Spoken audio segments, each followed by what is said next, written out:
Hi, this is Hanahoe-Dosch, the professor, and I'm here to talk to you about what is poetry.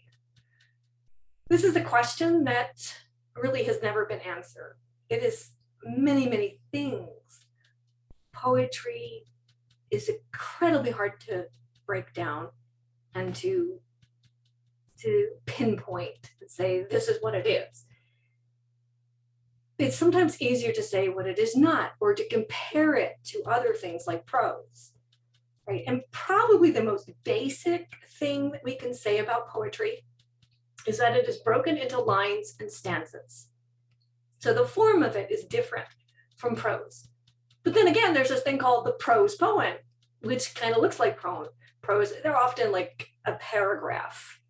Look kind of like a paragraph. The most famous one is called The Colonel, and it's by Caroline Forche. And she does it that way because she makes it look like almost a newspaper article. And that has a lot to do with the content of what she's saying. There are many other prose poems out there though, and they do it for different reasons. So sometimes that's not even the gold standard either. Like I said, it's hard to pinpoint. But what I can say is that poetry has lines and stanzas, and that those lines and stanzas are very important. The poet uses them to show rhythm, actually not to show it, but to create rhythm and meaning, because the line, where something goes in a line can actually change the meaning. So that's all part of it. The stanzas too have to do with how we read it in terms of rhythm and sound, but also visually in terms of meaning, because the stanzas sort of break things apart in different ways. So those things are very important. I would say the other major difference is that in poetry, every word counts, every word. You have to very carefully wordsmith and be particular about what words you're going to use. And this is why I think it's also a very valuable thing for prose writers to try to read and write poetry as well, because by doing so, you learn about language in an intense way you don't necessarily do when you're writing prose. Because again, every word counts, and you have to be very particular and very careful about each word and about where you put the words in lines and stanzas on the page. And some people will even mess around with space on the page. They will break lines in half or in different sections on the page and so forth, and do things visually.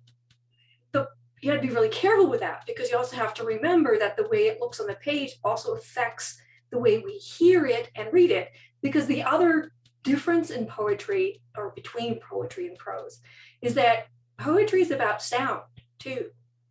Poetry is often called music and words, and that, depending on the poem, that can be truer in some poems and less in others. But poems definitely have sound and rhythm. Rhythm in particular is really important. And we have to think about that when we're crafting them.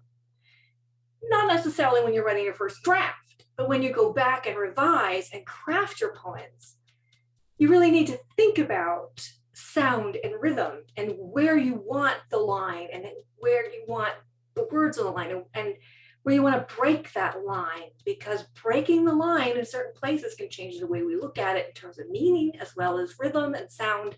And so you want to think about all of these things get wrapped up in it. The truth is, though, when we write poems, especially the more and more we write and the more and more we read, we're unconsciously thinking about those things when we write out the draft. Later, when we go back and craft them again, we do think about those things and sometimes rework things in order to make something sound better or to get a deeper meaning or whatever. But that first draft, we usually don't think as much about that stuff as we do about what we were trying to say, the meaning and imagery, figurative language, and that kind of thing. Again, the more we write and the more we read and so on, the easier that comes, and the less we have to craft things later. but that takes a lot of practice. But even the best of poets, the most experienced of poets, Nobel Prize winning poets, have to revise and craft their work over and over. And so that's all part of the process. But so what makes poetry? Figurative language is very important. And when you hear people talk about even prose and say, well, that passage was poetic, that's what they mean. They mean it was full of figurative language, because figurative language is the language of poetry. It operates on the figurative more so than the literal. Now, we have to understand the literal first in order to get the figurative. But the figurative, the symbolic, meaning the imagery, the metaphor, symbol, whatever, metonymy, synecdoche, all those things that work as figurative language are very important. That's what we call poetic language. Sound being part of that makes it even more poetic. Rhyme is just one tool in that box.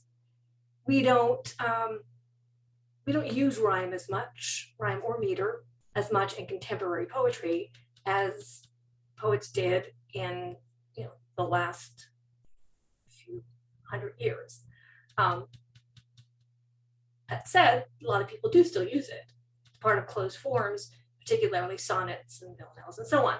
And we'll talk more about that later in the course. But it's very important to think about your words, where they're going and why and how in the line breaks and stanzas. Poetry is also about emotion. It's often more about emotion than anything else. And so there are some poets we think of as poets of the mind, like Auden, right?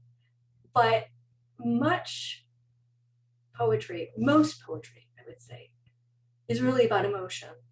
And that's why people turn to poetry during times of great emotional upheaval, whether it's a funeral or even a wedding, good times too, or the pandemic, for example.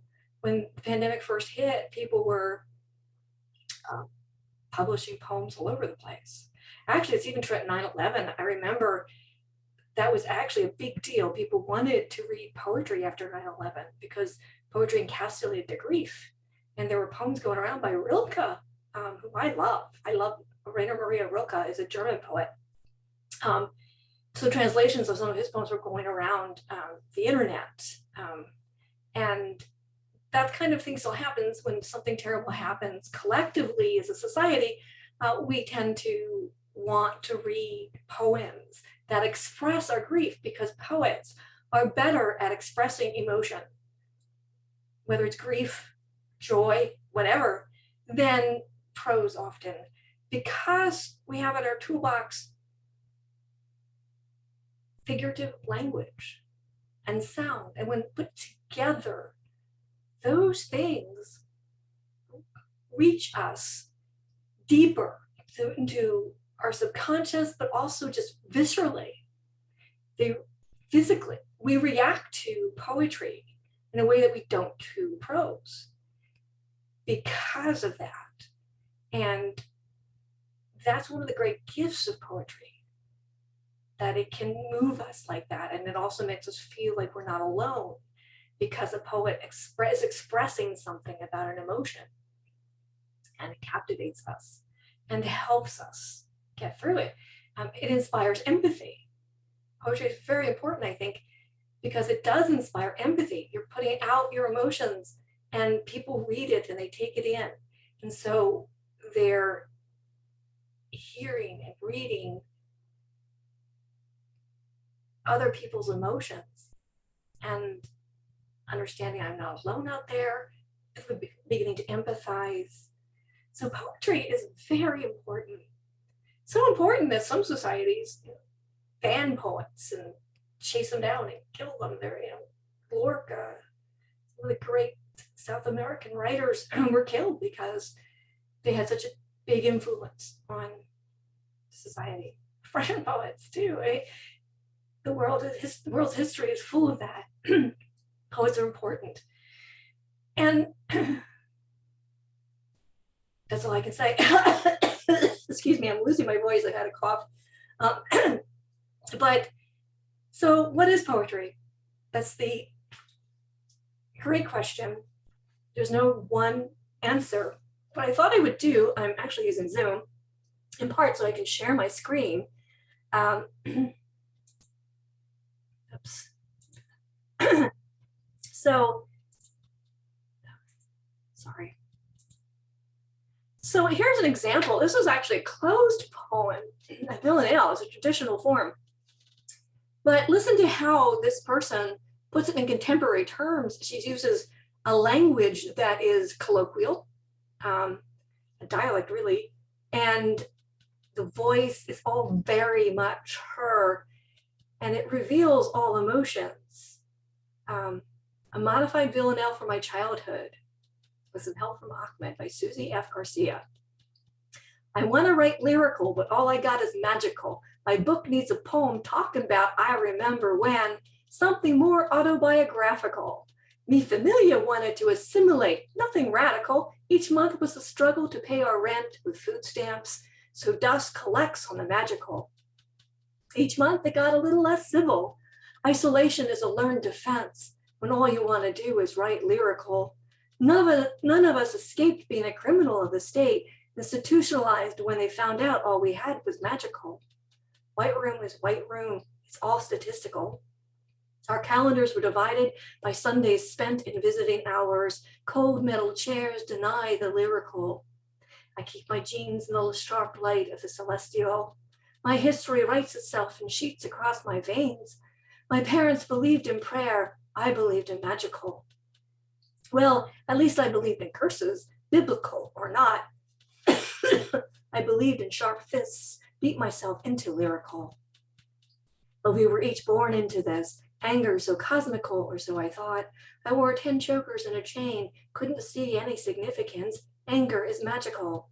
Fists to scissors to drugs to pills to fists again. Did you know a poem could be both mythical and archaeological? I ignore the cataphysical and I anoint my own clavicle. But there are many types of, this is a haiku. This is very old. The cry of the cicada gives us no sign that presently it will die. That's an imagistic poem. I'm just clicking on Poets and Writers has a lot of different poems in here.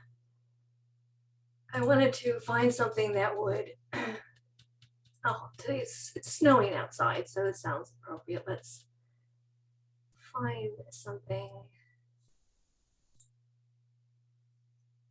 Naomi Shihab-Nye is actually somebody you'll see later on. She's in your book. This is an open form poem. So it's very different from the last poem that we read. But look at how the poet very carefully crafts the lines in here and very crafts the words. Once with my scarf knotted over my mouth, I lumbered into a storm of snow up the long hill and did not know where I was going except the top of it. In those days, we went out like that. Even children went out like that. Someone was crying hard at home again, raging blizzard of sobs. I dragged the sled by its rope, which we normally did not do, when snow was coming down so hard, pulling my brother, whom I called by our secret name, as if we could be other people under the skin. The snow bit into my face, prickling the rim of the head where the hair starts coming out. And it was a big one. It would come down and down for days. People would dig their cars out like potatoes. How are you doing back there? I shouted. And he said, fine, I'm doing fine. In the sunniest voice he could muster. And I think I should love him more today for having used it. At the top, we turned and he slid down, steering himself with a rope gripped in by his mittened hands. I stumbled behind, sinking deeply, shouting, ho, look at him go, as if we were having a good time, alone on the hill. That was the deepest I ever went into the snow. Now I think of it when I stare at paper or into silences between human beings, the drifting accumulation. A father goes months without speaking to his son. How there can be a place so cold, any movement saves you. Ho, you bang your hands together, stomp your feet. The father could die, the son, before the weather changes. And you can even hear the sounds. She's using alliteration, assonance, consonants, some internal rhymes and off rhymes, but it's very subtle. There's very rhythm in here, but it's not meter, and it's not consistent rhythm. It's a very soft rhythm. And what you get from this is the internal emotional struggle that the kids are having because the parents are fighting. And the snow becomes this ultimate the symbol of that. But it's the imagery and the figurative language here that tells us that and that makes us feel the pain of the children. So anyway, so that's what poetry can do. And I just wanted to talk about that and share it with you. And I hope this helps. And if you have any questions or comments, let me know. Take care.